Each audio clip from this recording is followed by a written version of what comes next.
Time to get back at it for the stretch drive of the Big Ten. Ohio State Buckeyes live for the next hour. Glad you could join us here on a Monday at noon Eastern time. Indiana's next up, of course, getting ready for Big Ten play with a couple wins under their belts. Actually 3-0, including way back in week 1 against Minnesota. But the Buckeyes, of course, with the stretch drive in the Big Ten Eastern Division. From the top, Kevin Noon, Buckeye Scoop. Tony Gerdeman from Buckeye Scoop as well, joining us each and every week, along with Steve Hellwagon from Bucknuts 247 Sports. Hey, guys, how we doing? Good. Doing great. All right. So you guys got to kick back a little bit over the weekend and take in some other football. We'll get your thoughts on that. But first, of course, a trip to Bloomington, and not necessarily the most intimidating environment in the Big Ten over the years, Steve. But nonetheless, there have been some close calls, especially during the Urban Meyer days, a couple there. And Indiana's been formidable, and certainly were last year. And many determined that this was going to be the game of the year in the Big Ten Eastern Division, but that won't be the case. No, it doesn't seem like it. As Michigan State, Penn State have all reclaimed their place in the Big Ten hierarchy. We saw Indiana in action this past weekend, 20-15. They lost at home to Michigan State, and they gave the Spartans quite a game. And honestly, their defense played championship level football, but their offense is nothing short of hideous. In 3 Big Ten games, they've only scored 1 offensive touchdown. And in fact, in those 3 games, they've also given up 3 pick-six touchdowns. So their offense, when they take the field, is getting outscored -4 in scoring when they take the field. So that's not good, or whatever that margin would be. I guess it would be 14 divided by 3. I don't know. Almost -5 points per game. Your offense is being outscored in Big Ten play. So that's fairly hideous. But Again, over the years, Ohio State and Indiana have played some entertaining games, but Indiana hasn't beaten Ohio State since the late 1980s, and I can't imagine that's going to change. Kevin, we got Indiana coming up, and somebody's got a train about I know, I'm through trying their to living mute room. my line here. Well, right. That Indiana offense is no train, let me tell you that. That train derailed pretty early on. I've just started doing research on Indiana. That's why with going on a Monday, I feel woefully underprepared for the show because I haven't gone through tape yet. But, just looking at their schedule right now, 2-4, they beat a FCS Idaho team 56-14. And then their other win is a 33-31 win against Western Kentucky. Iowa completely shut them down. Penn State shut them out. Cincinnati beat them by 2 scores. Then, of course, the 2015 game that Steve had mentioned. That Michigan State-Indiana game, I had big expectations for it, and it was a game only a mother could love, a mother with bad eyesight. It was really ugly to watch. And I'm not going to give credit to defenses. I'm going to say offenses were inept in that game. Michigan State ran for 100 yards. Indiana ran for $134. Indiana threw for less than 200. Michigan State ran for 141. I think it goes back to showing the hierarchy that Steve had mentioned of Penn State, that team up north, Ohio State kind of being the guys in the penthouse in the Big Ten East, and everybody else just kind of trying to vie for whatever they can get there at that point.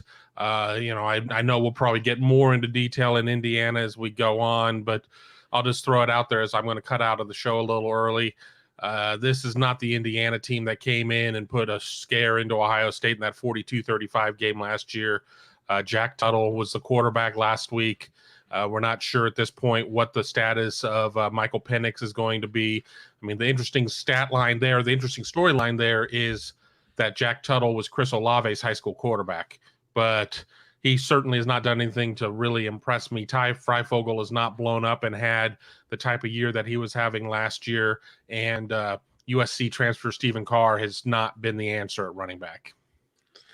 Yeah, they can't do anything well. And whether it's Penix or Tuttle, everybody is throwing pick sixes and looking bad. And yeah, it sure didn't take long for Michigan State and Michigan and Penn State to be like, no, Indiana, they stuff Indiana back in the locker where they've been forever. And you look at their remaining schedule, and they're in a position to like miss a bowl game because they can lose their next 3 games, which are, they've got Ohio State, then they're at Maryland, and right now I'm not taking Indiana over anybody on the road, and then they're at Michigan, and that should be a loss as well. So they only have 2 wins now, and then they finish with Rutgers, Minnesota, and at Purdue, and that could be, another loss or 2 there. So yeah, they're gonna have to, really pick it up to go bowling. So they'll probably miss a bowl game for the first time since 2018, which, 2 years in a row is pretty good for Indiana. 3 years in a row might be a record. I'm not sure, but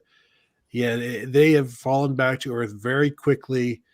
There was a lot of hype and a lot of expectations. Were they ranked in the top 10 to start the season, like 9 or something like that? And boy, if you go back and look at like the top 15 in the preseason rankings, you're going to really doubt people's ability to know or predict college football in any form or fashion, because there are a lot of bad teams that were ranked very highly, and Indiana was one of them. But we all kind of fell victim to it. They were returning so much. They're returning their quarterback, which is a key, but Penix has always been up and down, injured, hurt, good, bad. Played his best game ever as against Ohio State in a second half that didn't really matter to Ohio State, and I think that maybe we saw the potential that Indiana had, but they haven't even come close to reaching that since, and I don't know that they can anymore. And they can't run the ball. The pass offense is no longer explosive in any way. The defense is middle of the Big Ten right now, and they need it to be towards the top if they're going to do anything. And I think they're going to struggle against Ohio State for sure. I wasn't super high on Indiana coming in, but I'm not going to in any way claim that I foresaw this. I had them 8-4, so a reasonable bowl team, losing some games in division. And Kevin, to extend on your point about an anemic offense, it's one thing to throw the ball 52 times, but to squeeze 188 yards out of 52 pass attempts, man, you are dinking and dunking your way down the field and missing on a ton. And Stephen Carr only 2.5 yards per carry, 2.8 to be exact. I will say, though, that to qualify what could happen this Saturday in Bloomington versus what the Buckeyes have experienced the last 2 weeks against Maryland and Rutgers would be that Indiana's at least stood up against a couple capable teams, or more than capable. Shoot, the number 2 team in the country, according to the polls, which I don't believe they're anywhere close to the number 2 team in the country. But Cincinnati, it was a 2-score game, but Indiana was within a touchdown and inside the 10-yard line with 5, 6, 7 minutes left in the game, and we're about to go up 31-30 when they tripped up and fumbled the ball inside the 10. And then this effort against Michigan State. If Michigan State's anywhere close to what many people believe they are, they somehow found a way to hang in the game against Michigan State and almost pull out a win, even with a pick 6 early in that one. So we shall see. Yeah, I was going to say, that Cincinnati game, I think that was kind of the fork in the road where they could have kind of determined where their season was going to go. I think you look back to last year, that fork in the road was game 1, and that when they played Penn State and Michael Penix dove and hit the pylon, and they ended up winning the game, and they were able to build off of that. They weren't able to build off of this game against Cincinnati in week 3. They had the loss to Iowa, but I don't really think anybody was expecting them to beat Iowa. Then they beat Idaho. If they beat Cincinnati there, then they go on to beat Western Kentucky. But then do they have more success against Penn State and Michigan? So you have all of that. But as I'm sitting here looking at their numbers, they've not rushed for more than 180 yards in any game this season. They've been held under 100 in a pair of games. And outside of 179 in that one, the Division I FCS game, they've not gone north of 152. And then you look at them throwing the ball, and they have 4 of their 6 games, they've thrown for less than 200 yards. They had 373 in the Western Kentucky game. Congratulations. And then 224 against Cincinnati. But I think a lot of that was just because they were in that game of where there's, so much unknown at this point. We still have everything in front of us. Oh, no, we don't. And then it just kind of goes all downhill there. So I don't know. I think this Indiana team is certainly going to come out focused, thinking that they can play with Ohio State after last year. But I haven't done any research on this, but I kind of want to see what Ohio State is, not only in revenge games coming off of a loss, which not a lot of them from the previous season, but in a game that maybe that they were a little embarrassed or whatever. Coming out of Maryland from a couple years ago, they hung 72, 73 on them that next season. I really think that not to use a line that I've used before, but we're going to see the full power of this fully operational battle station at this point. I think Ohio State is going to try and send a message and not lose any more Deshaun McCulloughs in terms of recruiting to Indiana. They're going to come out and try to flatten them. All right. We invite everyone to jump in the live chat. Leave your comments, your questions, your debate topics for Kevin, Tony, Steve, and myself. We've got Sue here. Good to see you, Sue, as always, and everyone else. Sue is asking about the Marcus Crowley ACL injury that was suffered during the Maryland game, whether we know anything further about that. No? Which is pretty typical concerning injuries. Sounds like it could be season ending, was what we heard originally. But again, nothing confirmed from Ohio State about that. Apparently happened during practice early last week. We understand that was some rudimentary intelligence that we had received, and we kind of sat on it for a few days, and Ohio State did in one small regard confirm that it happened, and yet Coach Day has not spoken on it yet. Perhaps tomorrow he may make some announcement one way or the other. I apologize for not chiming right in on that, but that was something that a guy on our staff had uncovered, and we'll wait and see what the veracity is and the severity. So veracity and severity, we don't know. Original comment we got was he's done for the year. So hope that's not the case, obviously. The Super Chat's on and available for everyone. Please show your appreciation for these guys and myself regarding our Ohio State show that we deliver each and every week, typically on Wednesday.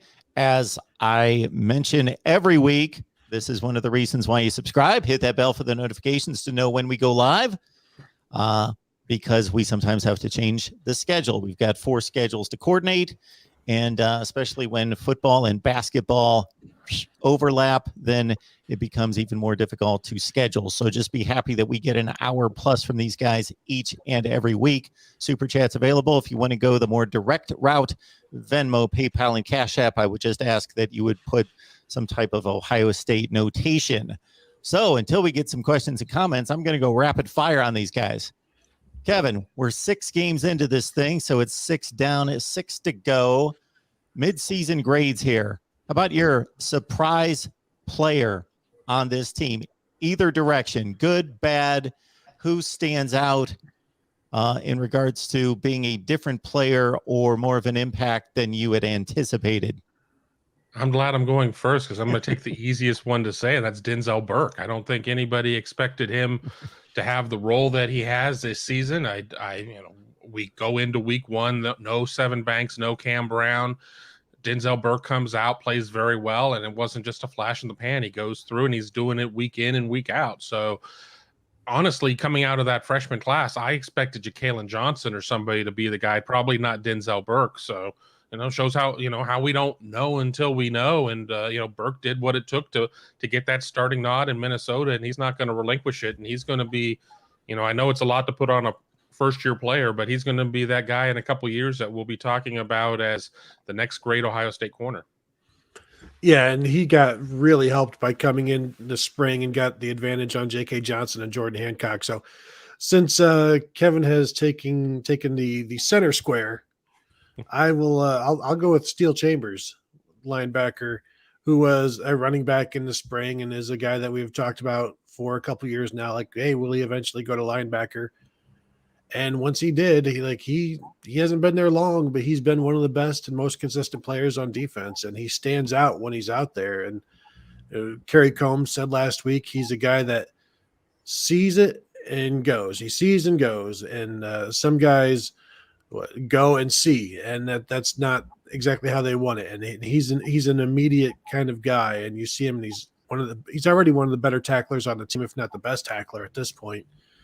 And he can get around blocks, he can knife through blocks, and you just wonder what he's going to look like next year and the year beyond. Like, he's a redshirt sophomore right now.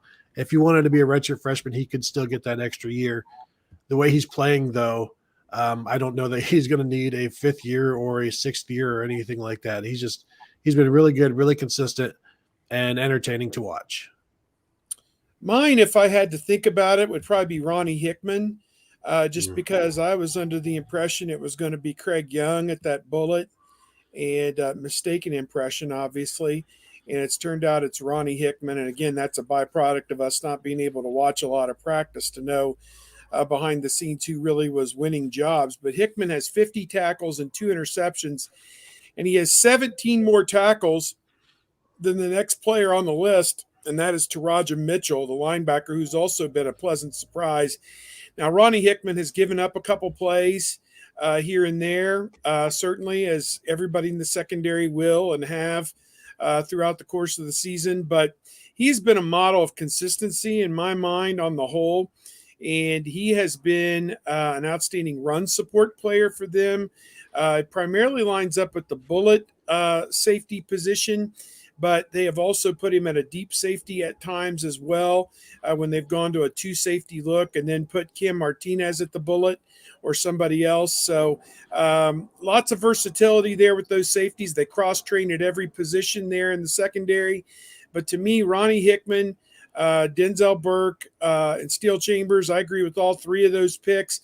Chambers, for as little as he has actually played at linebacker, is now 6th on the team in tackles with 19, and he has a sack as well. And Burke is on the list as well at 9 with 16 tackles. He has an interception, and the stat sheet I'm looking at doesn't show passes defense, but he's got to be the team leader in that category probably as well. So to me, I think those are 3 outstanding choices and 3 reasons why this defense in the second half is going to play much better than it did in the first half, because those 3 guys who played no football prior to this season, or very little, are starting to get their sea legs under them and are starting to make plays as opposed to just holding spots out there. And I mean, Hickman's going to go well over 100 tackles, it appears, if he stays healthy, which is a pretty good number. So I'm interested to see what those guys do the rest of the way. Yeah, if he goes over 100 tackles, that'll be the first time since, I think, Raekwon McMillan in 2016. And they haven't had anybody close to 100 tackles since then. And just of the 3, though, if they didn't have one of them, who is the most valuable of the 3? I think I'd probably go with Denzel Burke, because I think we all think Craig Young could do some of what Ronnie Hickman is doing, but the fall off from Denzel Burke to anybody else with the injuries they've had at corner, and you've got, sometimes it's Sevyn Banks out there, sometimes it's Cam Brown. Then we saw early in the season it was Legend Cavazos, and it was Ryan Watts. I don't know where the secondary would be without Denzel Burke right now. Yeah, you could say the same thing about linebacker too, with the departures of Kayvon Pope and Dallas Gant leaving the program, and just such thin numbers. And it doesn't appear that this is going to be a year for Reed Carrico, the true freshman. So you have small numbers there. So you do have Taraja Mitchell, you do have Tommy Eichenberg, you do have Palaie Naote, Ote. The numbers are pretty Kevin, thin we there. count So on you certainly need somebody standing tall there, and I think that the emergence of Steele Chambers has been a huge step in this defensive reclamation project. Haskell Garrett obviously had that enormous 2020 season that was basically unexpected. He left to go to the medical tent with some type of right leg or ankle injury against Maryland. Do we have any updates on him or any thoughts about what that could be or how severe? when I saw him on the sideline after the game, he was just in a slipper, no walking boot, nothing like that, no cast. And Ryan Day seemed to be hopeful that the week off would have him okay, but seemed like some sort of a sprain, which could be good, could be bad. But the fact that he was still sitting on the bench at the end of the game, wasn't already in the locker room, or wasn't in a walking boot, or didn't have crutches or anything like that, to me is a positive sign. Yeah, I agree with Tony. I think rest is probably the best thing. That I hadn't heard that he needed a surgical procedure or anything like that. So rest is probably the best thing for Haskell. It sounded like it was something that had been bothering him even before he tweaked it in that game, whoever the last team they played, Maryland. So I think that, again, Indiana, reasonably quality opponent, we think. Just gave Michigan State a pretty good game, but hopefully Ohio State, in their mind, can get through that one without putting him in harm's way too much. You've got Tyleik Williams, you've got Teron Vincent, you've got Jerron Cage, Mike Hall.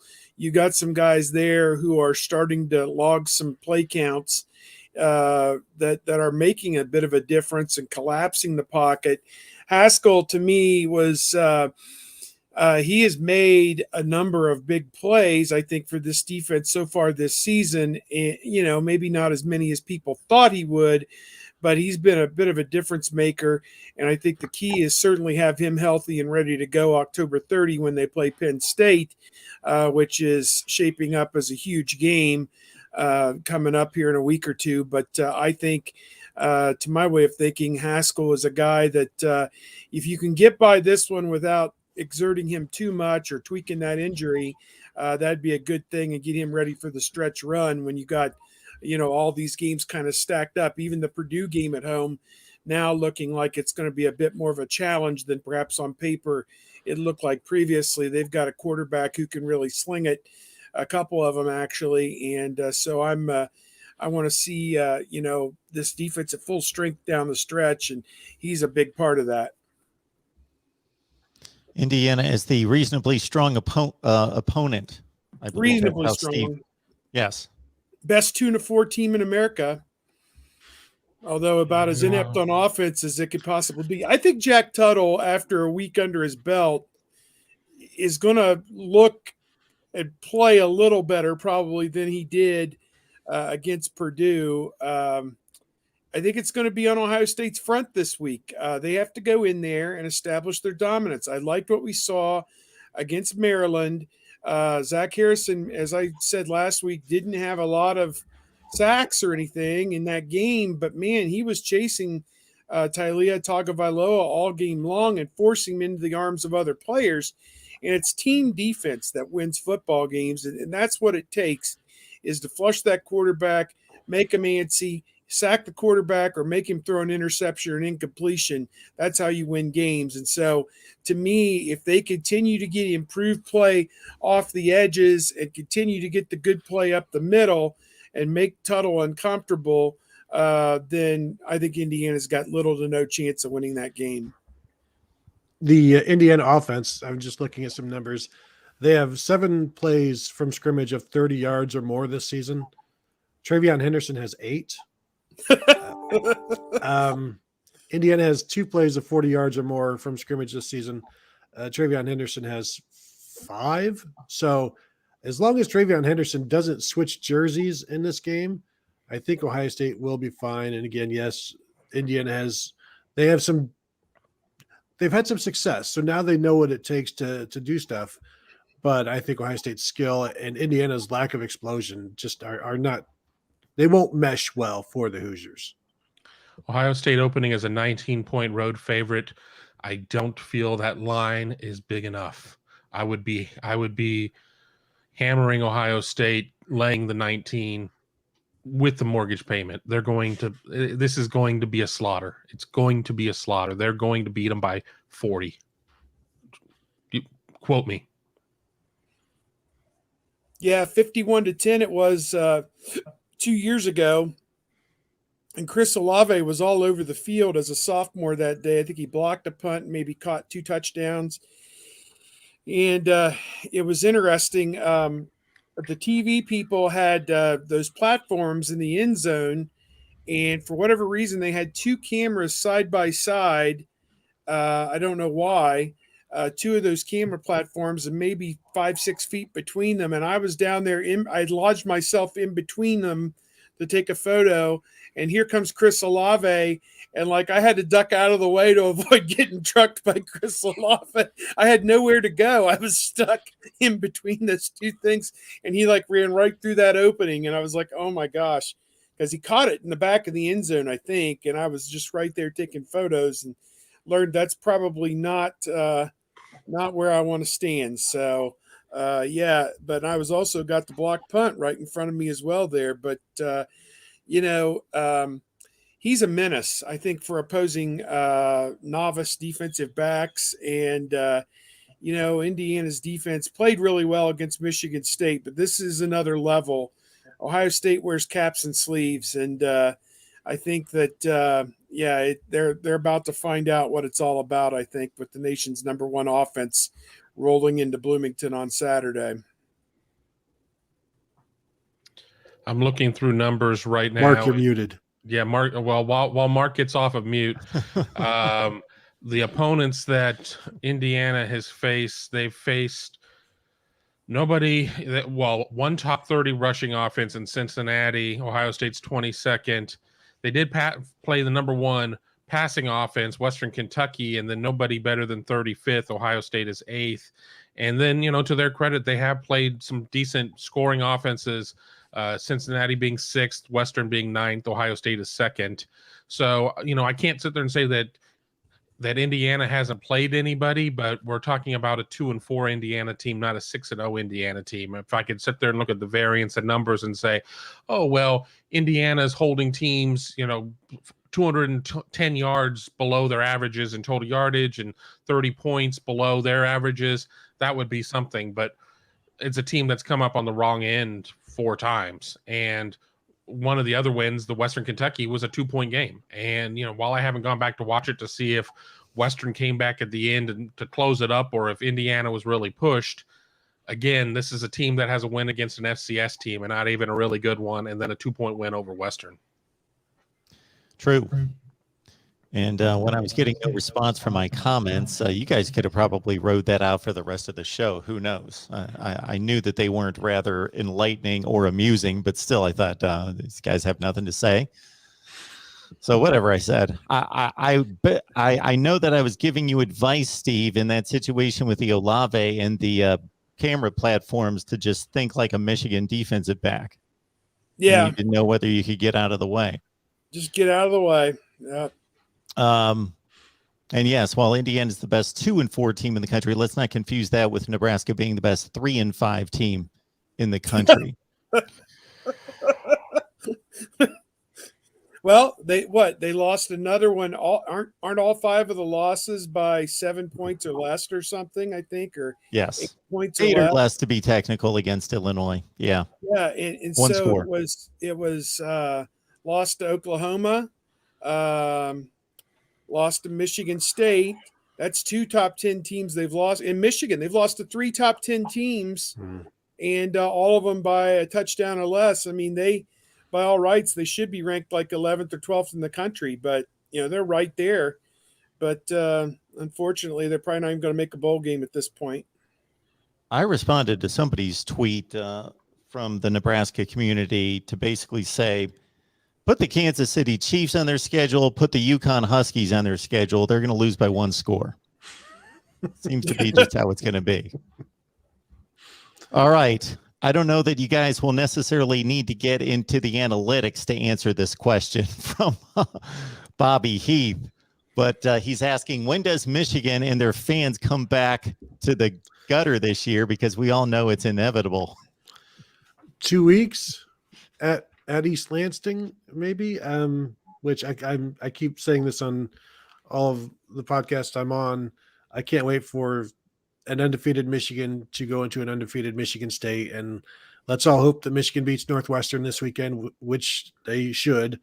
But then they go into to play at Michigan State. Michigan State did not look good this past week, but they did what they needed, and they avoided the inevitable Sparty no letdown. Can they do that against Michigan? We'll see. But then after Michigan State, it's Indiana, at Penn State, at Maryland, and Ohio State. That's a pretty tough 5-game stretch where there are, I'd say 4 losable games at this point, and not counting Indiana as one of those. And so, if they go 500 in those 4 losable games, like, I don't expect them to win at both Michigan State and Penn State. And then I also expect Ohio State to beat Michigan. So I don't know, 9-3, 10-2. Does that really bring Michigan back to earth? I think losing at Michigan State would be a punch in the gut for sure, though. November is when Michigan shows its true colors, and those true colors definitely have L's on them. I don't have the numbers in front of me. I looked them up earlier in the year, and Michigan was, 800 winning percentage in September. And then I think it was like maybe the low 700s in October. And then once they get to November, it was closer. I mean, this was over the last 10 seasons, taking 2020 out of the equation due to the fact that the season started late and it just wasn't apples to apples. In the month of November, I think it was in the high 500s. I mean, it wasn't good.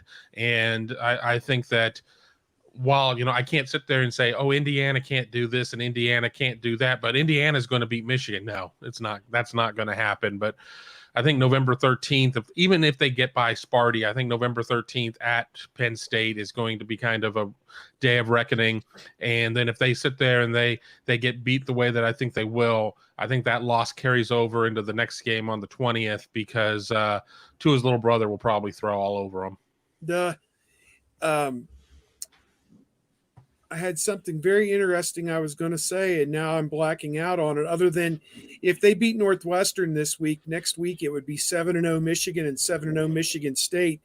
And I'm not sure when or if anything quite like that's ever happened within that rivalry going back God knows how long. So, Michigan State had a great year in 2015 and Michigan had a great year in 2016, but when did they both have unbeaten records in that game, unless it was played like October 1st one year or something like that, when they were both like 4-0. But at any rate, the heads are going to explode next week. I would presume that's going to be your big noon Fox, Gus and Joel, 7-0 versus 7-0, or maybe even a 4:00 game to prime you for the World Series. Hard to say, but at any rate, I'm doing a story about the 6 games that will shape how the Eastern Division is won, and Michigan State's actually won 9 of the last 13 games in that rivalry. We forget Mark D'Antonio was renting Michigan with an option to buy, I think, when his tenure came to its forgettable close there a year or two ago. But Tucker came right in and served notice last year that he's not the guy that they can steal on. So Michigan's going to have it hard against that guy and that team going forward, I think, because he's going to get good players in there, whether it's transfer portal or high school recruiting. And I think Michigan State's here to stay under Mel Tucker. How long is Mel Tucker here to stay, though? Yeah, he's being rumored for LSU. I saw that. Of course, our guy at Penn State is now being rumored for USC and LSU, and on it goes. So yeah, it's quite a carousel out there. They did pretty well there at LSU, going after a Michigan State coach one other time. Once before. All right. To my recollection, that 2015 Michigan State game, I'm guessing that Sparty was undefeated because they lost a little bit later, I believe, to Nebraska. I think that game was later, and Michigan would have had 1 loss. So that might have been like roughly a 7-0, 6-1 game, because then Michigan, of course, the punter couldn't catch the snap nor just learn to fall on it. And so that was loss number 2. Then they lost to the Buckeyes, of course, at the end. All right. Thank you for that, Bobby. Appreciate that. Sue chimes in with the rankings that came out, of course, yesterday with the Buckeyes at number 5. Thoughts on being ranked 5th? I don't see the 4 teams ahead of us losing a game. Maybe Oklahoma. Please tell me an undefeated Cincy does not get in the college football playoff ahead of an Ohio State one-loss Big Ten championship team. We'll start with you, Tony. Yeah, like I don't pay a lot of attention to the rankings, and I don't know necessarily how many teams move up and down this early. But the Cincinnati thing, they have done everything they've been asked to do to make the playoffs. They've scheduled and beaten Notre Dame and Indiana. However, neither of those teams are as good as people thought they were going to be coming into the season. So both of those wins have been greatly diminished. Ohio State will have a same opponent with Indiana, and if they do better against Indiana than what Cincinnati did, then that is something the committee is going to look at. It's going to be interesting to watch the voters, how much they will trickle Cincinnati down on their ballot, and gradually other teams will move ahead of them. But when you look at their body of work, their best wins are now just Notre Dame, because you can't even consider Indiana a best win. It's a win against a Power 5 opponent, but it might as well be Missouri or, Duke, basically. I mean, these are all similar. Like, those teams have nothing of value. They've done nothing of worth this season. And so I guess you see if Ohio State beats Indiana 52-7 and Cincinnati needed a fourth quarter miracle, that kind of means something to a committee that doesn't necessarily want to put Cincinnati in and does necessarily want to put Ohio State in if they're being forced to choose between those two. So the committee can use whatever of their different ingredients that they want. They can put whatever weight to them. And if they don't want to have Cincinnati in there and they do want to have Ohio State in there, they're going to put a lot of weight into the similar opponents and the fact that Notre Dame isn't nearly the team that everybody thought they would.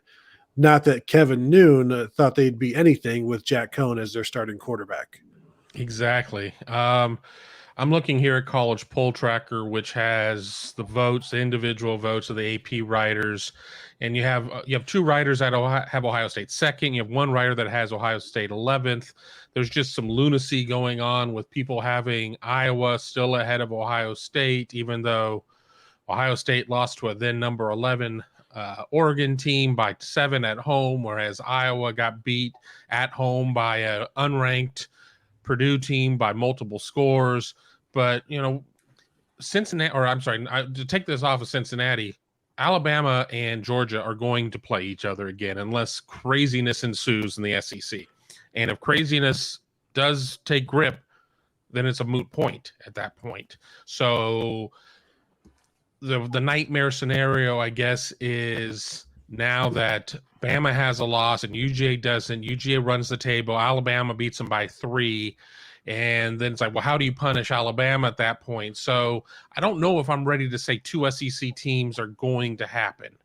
And I'm not convinced anybody on Georgia's schedule is going to knock off the Bulldogs right now, just based on the softness of the SEC East.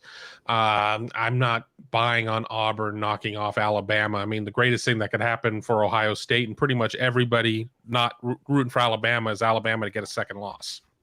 Yep. But as for Cincinnati, yeah, they've done everything that's been asked for them. They're scheduling up. They're trying to do what they can, but the grossness of the AAC this year is not helping them. UCF is not good, as evidenced by the game we saw this weekend. There's just, Memphis is a team that people should get excited about, but don't get excited about. There's just nothing really going on there. So it doesn't matter what Bill from the Poughkeepsie Times and Jane from the Walla Walla, Washington penny saver think about it. It's what that dozen plus in that room in Grapevine, Texas are going to see. And I'll be curious once we see those first rankings here, I think right around the beginning of November. Every year the committee has a little bit of a different charter in terms of what they determine being most important, whether it's, well, what's your best loss versus what's your best win versus what's your strength of your conference versus whatever. So until we see really what that committee is putting an emphasis on, it makes for interesting conversation. I love talking about it, but I don't think any of us really have any firm answers because the people who are in charge of that, making that decision, have not met formally yet. I think Ohio State's best hope is for its defense to continue to improve.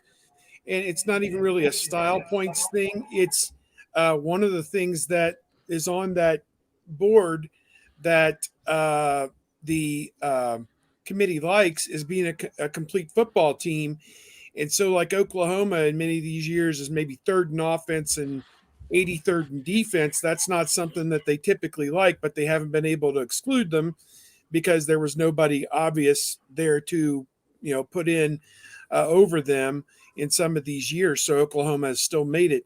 Ohio State's got to improve that defensive profile. They've got to continue to play good defensive football so that now the defense isn't weighing down the overall persona of this team as just an offensive only team. And we're starting to see that they are playing a little bit better in that regard. SMU is a team in the American that's 19th in the country, and they beat TCU. Memphis in that league beat Mississippi State, who was getting some poll votes. I mean, they got destroyed by Alabama this past week. Mississippi State did. Houston, I've watched them play, and they're very impressive. They could give Cincinnati a tough game, and they're only getting a few poll votes, and I believe they only have one loss, 5-1. They lost to Texas Tech. They don't have a signature win to speak of, but that's a team that could very easily win 9 or 10 games right there. Houston, again, beating up on the same American teams that Cincinnati is at this point. But so I'm not going to buy the American, but I'm not going to sell it either. I mean, it's every bit as good as the Pac-12, in my opinion. That's a low bar.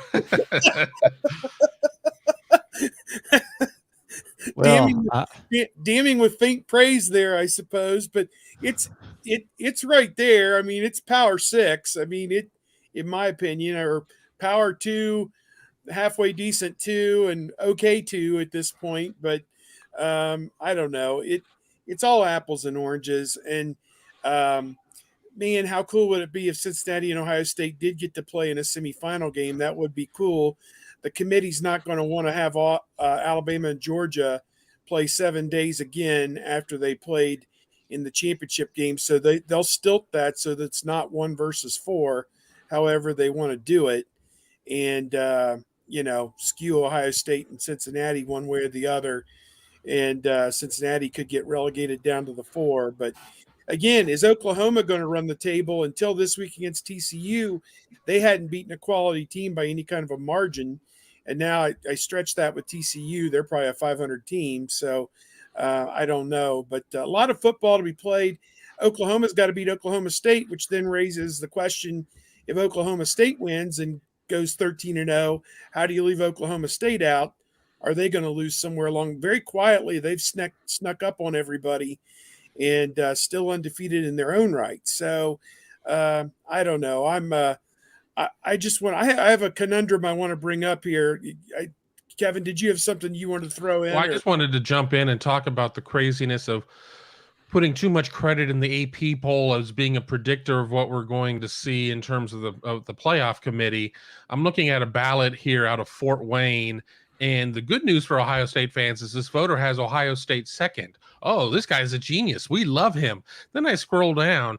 He has Clemson 15th. Clemson 15th in the nation. That's bad. So, you see this great variance because I saw that Clemson had like 64 points in the poll. And I'm like, how in the God's green earth did they get 64 points? Well, somebody voting them 15th. And then I saw somebody else that had like 17th.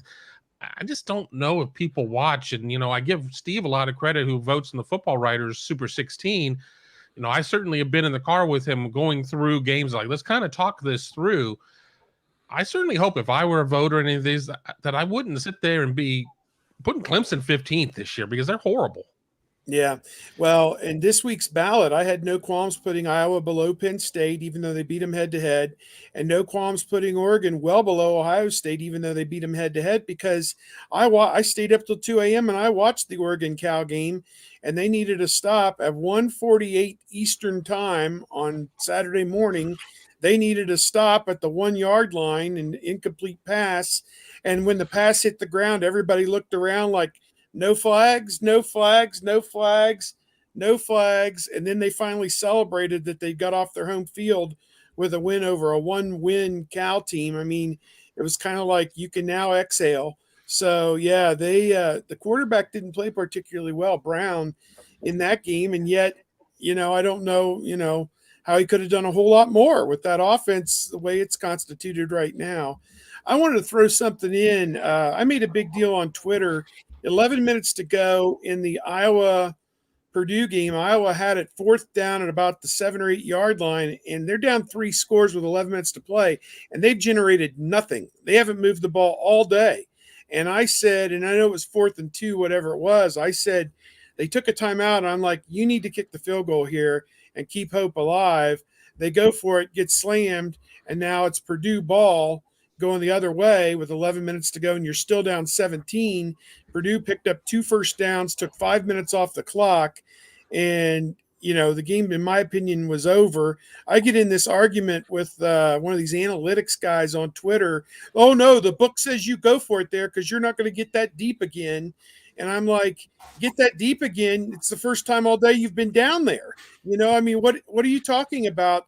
I say, if you have a chance, if it's 4th down and you're down 3 scores, I think in that situation, down 7, it's a chip shot field goal, automatic. I think you take the 3 points every time. I think if it was like 15 minutes to go in the game, think you'd have an argument to go for it then, or late 3rd quarter. But it's 11 minutes to go now. Are you going to get the ball back 3 more times if you don't get it? They did, but nowhere in position to score, I'll tell you that. The conversion rate on 4th and 7's got to be 25%, if that. Yeah. And I'm with you, Steve. Like the Iowa finally succumbs to being too aggressive, which is odd. Yeah. But the fact that people saying, "Well, you're not going to get that deep again," it's not like you need to get down there that deep several more times, a couple more times. So yeah, what you're does not it matter winning anyway. Right? What does it matter if you kick this one? It's not like, oh, you score a touchdown here, now good job. It's like, no, you still got to do it again, and you're got to score in the game. So you've just ended the game at that point. If you fail, like there's no point in going. So I was actually one of the people who thought they should have kicked as well. And, that's probably all the points they would have scored for the day, but that's the fault of their offense. Not they kept hope alive for another possession or two. Nebraska had a sequence on Saturday that I posted a video about where they're trailing Minnesota 21-16. This should be good. They at one point have a 4th and 4. I should get my notes out so I get this straight. They had a 4th and 4.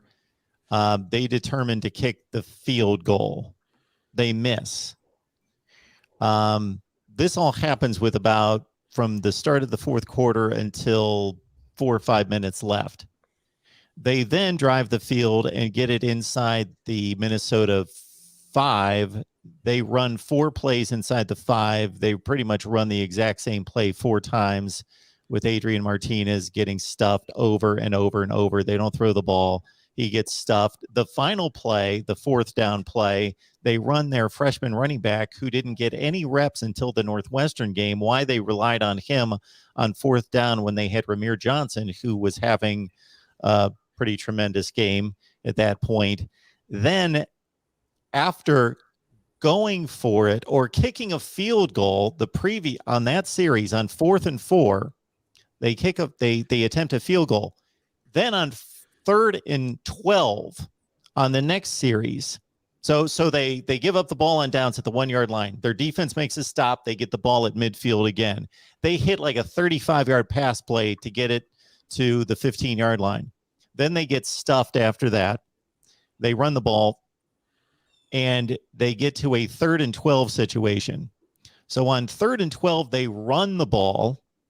So you determine in 3rd and 12, if you're going to run the ball, then what's the conversion rate on running the ball on 3rd and 12? It's practically 0. 2%. Well, they get 8 yards.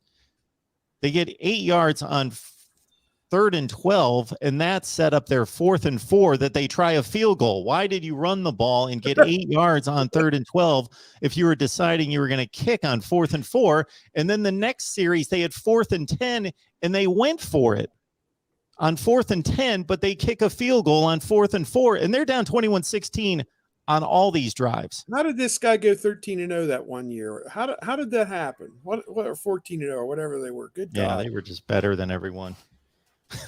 Best team in the country. Oh my goodness. Go. I didn't explain that too well. I didn't have my notes in front of me, but yeah, finally clicked that yes, they had 3 consecutive series where they just botched it basically, and then contradicted themselves in regards to what they were going for. All right. Kevin, you got to go. I got to jump, so I'll see y'all next week. Thanks, Kevin. All right, bud. All right, Yakov is trying to get you a sponsorship deal, Steve. Yeah, name, image, and likeness. I need it with North Face. You know, it's finally fall here in Ohio. It's like 55, 60 degrees today. And yeah, we're finally the leaves are finally starting to change. We noticed, I mean, it's the middle of October and the leaves have hardly changed yet. So yeah, it's that nip in the air is there. So here we go. Yeah, I started washing all of my warm clothes today, so it's a depressing time here in Ohio. It lasted about as long as we could possibly have imagined. It did. Warm weather. It did. Yeah, I was enjoying this past weekend knowing that the end was near.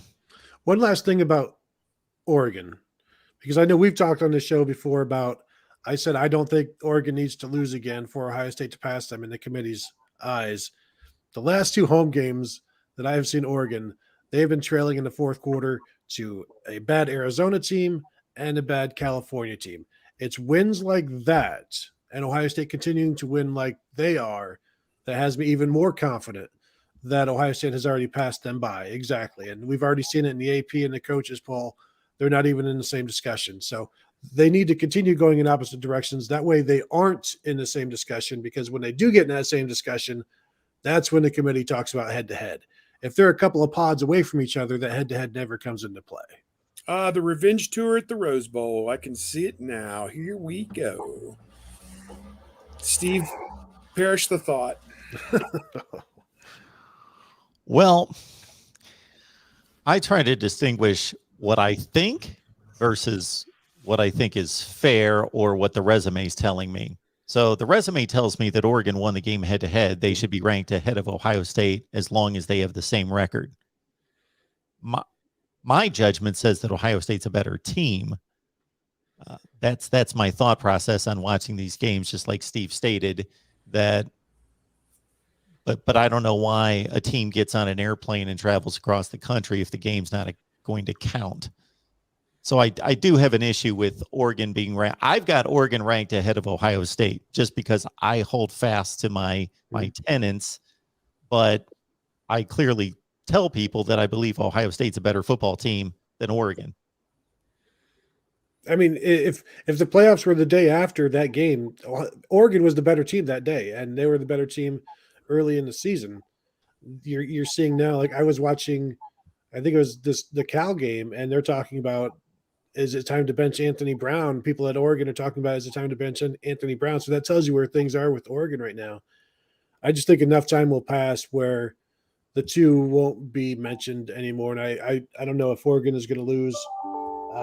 They're at UCLA this week. That would be a good opportunity for them to lose, but I can't put faith in UCLA to do anything correctly. Or, you expect one of these Pac-12 teams to step up and play their best, and then they lose 42-7 that week for who knows why. But, they still have to go to Washington. They still have to go to Utah, and they would still have to win a Pac-12 championship. So they've got some opportunities to lose, and we've seen they've had they've come close to losing 2 games they should have been winning by 3 touchdowns. So I don't think Oregon will have to be too much of a factor in the Ohio State eyes. I think it's more Cincinnati, Oklahoma, 2 SEC teams where Buckeye fans should be focused more on. Thank you, Blocko. Appreciate the super chat contribution there. If I can make anything out of this, yes, SECBN, yes, minus Alabama equals ACC. Well, that's a bit strong, but anything for a contribution there. We appreciate that, Blocko. But first time in 10 years, no Florida teams are ranked in the AP poll, which just means more recruiting for everybody else, I guess. I can think of about 5 SEC teams I would send to the ACC and feel pretty confident they could win the conference, or at least, challenge seriously. And for all this talk about Cincinnati, and I have been the person who has ranted and raved about the Group of 5 being dismissed and that there should be a place at the table for them, either formally give them a place or discard them and exclude them, one or the other. Make it official, make it definitive. But I just don't know how we can push this Cincinnati team through. Steve, so we're talking Houston and Memphis? Oh, I don't know. Houston and Memphis are not on Cincinnati's schedule. So it's the way things stand right now, they're going to play SMU.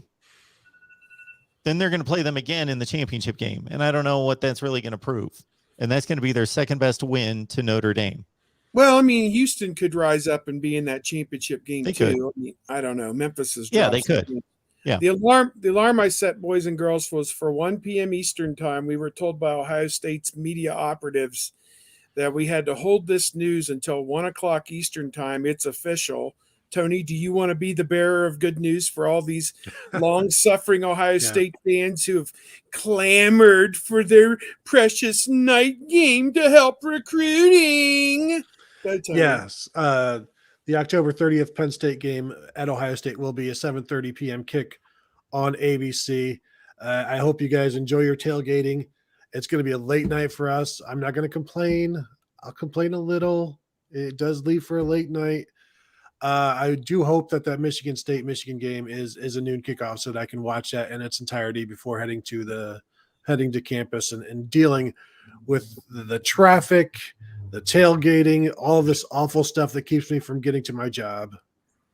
Well, what's great about a night game is that you can leisurely drive in there usually a few hours early because people arrive all day long. It's not just, I assume the last hour or so before the game, it's a jam to get in there like it always is. But if you go in at 3 o'clock, you drive right in, or 3:30 or whatever. So for a 7:30 game. So, because it's so spread out, but,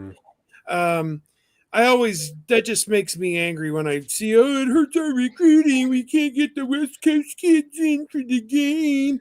I'm going to tell you, the number of West Coast kids in my 25, 30 years of doing this who visited for an Ohio State game that was in September or October was about 1 or 2. And that's maybe if they had a bye week that week themselves and took the whole weekend and came in for an official visit. So I think it is good. The kids from Cincinnati and Cleveland, as we're talking, can leisurely drive in. Indianapolis, Pittsburgh, all the surrounding environs. Anybody they're recruiting can, leisurely drive in that day and make the game, and then, either stay overnight or go back home, late that night. But Ohio State's played a number of whiteout games at Penn State last year, and the empty stadium was a night game for television purposes to spread out the TV windows. But even though there weren't any fans there, so Ohio State does get Penn State for a night game. It's been a while since that's happened, and that should help Ohio State's cause. They'll be wearing scarlet jerseys and scarlet pants. At least the first time since the 50s they've worn scarlet pants, if they ever did. Somebody showed me a painting of Vic Janowitz wearing scarlet pants and whatever. I don't know if that was just a artist taking liberties with the uniform, or if that was an actual uniform Ohio State wore. And I'll wear out the joke again when it came out and Ohio State was struggling.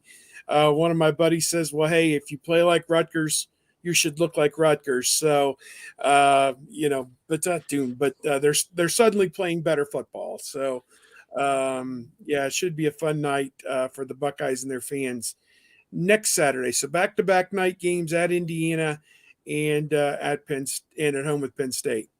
Yeah, I'm looking forward to the red versus the white, the scarlet uniforms versus Penn State's all white uniforms. I wonder if Ohio State will have some sort of a scarlet out that night, probably to play into all of it. And it'll be good to have a night game in the shoe. Crazy environment, just that time of year. That's what Big Ten football is all about. It'll be fun. It's always fun to be on the sidelines late in the game for these Penn State games because more often than not, they're crazy. I don't know if it'll be crazy this year, but it should give Buckeye fans an opportunity to put, 90 to 92,000 people in the stands in a couple of weeks. Here we have a revisionist history super chat special here from Buyer's Vacation Rental. I always love these when people tell me what I said. Mark, I was correct in saying you need to now play at a Heisman level at the quarterback position for Ohio State. You said top 15. That was proven to be incorrect. So basically, Byers called me a number of times, argued about CJ Stroud. Let's also understand, Byers, that you said over and over and over, this guy needs to be benched immediately. And I said, give him a break, let him develop. So who was correct there? We'll see. But I think things are favoring my viewpoint on that slightly. And when I said top 15, I merely said, I'm not expecting CJ Stroud to be Justin Fields or Trevor Lawrence immediately. And therefore, I don't think that you can always expect, even at Ohio State, for your quarterback to be the very best in the nation. I said, if they get top 15 play out of their quarterback, they should be able to win the Big Ten championship and go to the college football playoff. Because look around at Spencer Petras, Sean Clifford's decent, et cetera, et cetera. You don't need Justin Fields to win the Big Ten championship, especially when you're Ohio State. That's what I said. Being Ohio State's quarterback automatically makes you Heisman level as a quarterback, especially in Ryan Day's offense.